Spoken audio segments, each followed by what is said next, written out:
पाकिस्तान के लोग अक्सर ये कहते हैं कि भारत में लोग जो हैं वो उनके खिलाफ नफरत फैलाते हैं, लेकिन आज पाकिस्तान के वो लोग जो हमें सुन रहे हैं उनसे हमारा सवाल है कि भाई जरा तुम बताओ, जब सारी दुनिया के सामने अमेरिका, जिसको आज तुम पापा कह रहे हो, जिसके पैसे से तुम्हारे घर में दाल रोटी आ रही है, जिसके कहने पर तुम सीजफायर और फिर सीजफायर के नाम पर जीत का जश्न मना रहे हो, पटाखे फोड़ रहे हो, जब वही अमेरिका तुम्हारी सरजमी पर आकर दुनिया के सबसे बड़े आतंकियों में से एक ओसामा बिन लादेन को मारता है, जब दाऊद इब्राहिम जो मुंबई में हुए बम धमाकों का मुख्य गुनहगार है वो तुम्हारे शहर कराची में घर बनाता है, जब तुम्हारा देश जैश ए मोहम्मद और लश्कर तैयबा जैसे आतंकी संगठनों का पनाहगाह बन जाता है, जब तुम्हारी सेना के अधिकारी, बड़े बड़े अफसर उन आतंकवादियों के जनाजे में जाते हैं, उन्हें शहीद कहते हैं, उन पर पाकिस्तान का झंडा लिपटाते हैं, जब मसूद अजहर खुद कहता है कि भाई उसका पूरा खानदान यहां रहता है जो मारा गया है,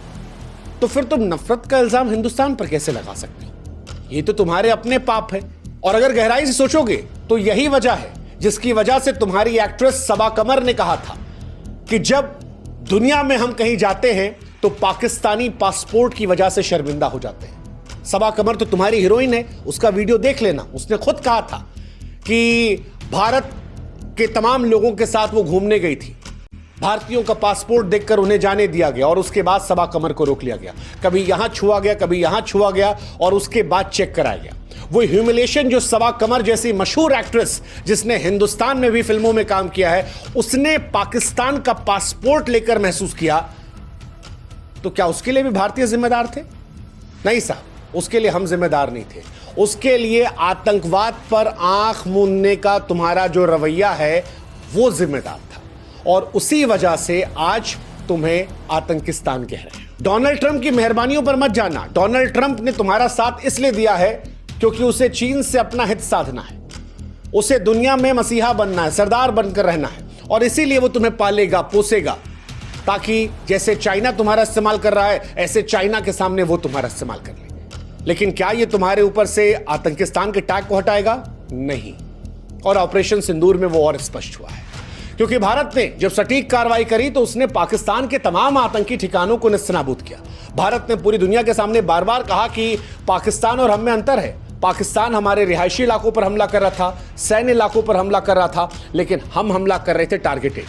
हमने केवल उन इलाकों पर हमला किया जहां पर पाकिस्तान के आतंकी रहते थे, और पाकिस्तान में आतंकियों ने उस बात को माना। मसूद अजहर का वो जब लेटर सामने आया जिसमें उसने कहा कि काश मैं भी मर जाता, तो सारी दुनिया ने देखा। उसके बाद उन्हीं आतंकवादियों के जनाजे में जब पाकिस्तानी सेना के बड़े बड़े अधिकारी गए तब दुनिया ने देखा। उनके ताबूतों को पाकिस्तानी झंडे में जब लपेटा गया, सैन्य सम्मान के साथ विदाई दी गई, तब दुनिया ने देखा। और क्या ये कोई सभ्य देश कर सकता है? जवाब है नहीं, कोई नहीं कर सकता। जो मारे गए उनका नाम भी बता दे रहे हैं हमको पता है यार, तुम्हारे पाकिस्तान के लोगों, तुम कैसे इससे मुंह फेर सकते हो? लश्कर तैयबा के आतंकी मुदस्सर खादियान उर्फ अबू जुंदाल, इसके अंतिम संस्कार में पाकिस्तानी सेना ने गार्ड ऑफ ऑनर दिया। इसके ताबूत पर पाक सेना प्रमुख और पंजाब की मुख्यमंत्री मरियम नवाज की ओर से पुष्पांजलि अर्पित की गई।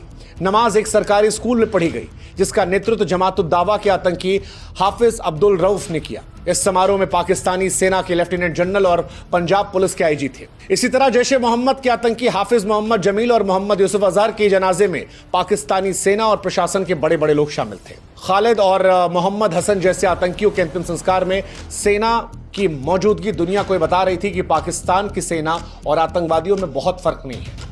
ऐसे ही और भी कई कहानियां। आतंकवादियों के ताबूतों पर पाकिस्तानी झंडे लपेटना, उनके जनाजे में पाकिस्तान समाज के तमाम लोगों का शामिल होना, यह बताता है कि पाकिस्तान के समाज में आतंक की जड़ें बड़ी गहरी हो गई। और इसी वजह से शायद वो जो सेना की तरफ से बात रखने आते हैं वो खुद आतंकवादियों के घर से आते हैं। DGISPR, आपको जानकर हैरानी होगी कि इंडिया और पाकिस्तान की लड़ाई के बीच में जो पाकिस्तान की तरफ से आकर इंडिया को धमकी दे रहे थे, लेफ्टिनेंट जनरल अहमद शरीफ चौधरी, DGISPR, जो पाकिस्तान की बेगुनाही का राब गलाप रहे थे, वो खुद आतंक के साए में पले बढ़े।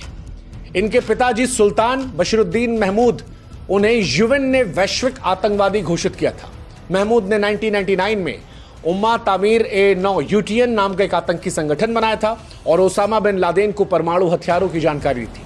ये वही शख्स है जिन्होंने अलकायदा और तालिबान को फंडिंग और टेक्निकल हेल्प की थी। इसके बावजूद इनके बेटे को पाकिस्तानी सेना में 3 सितारा जनरल बनाया गया। आईएसपीआर जैसा इंपॉर्टेंट पद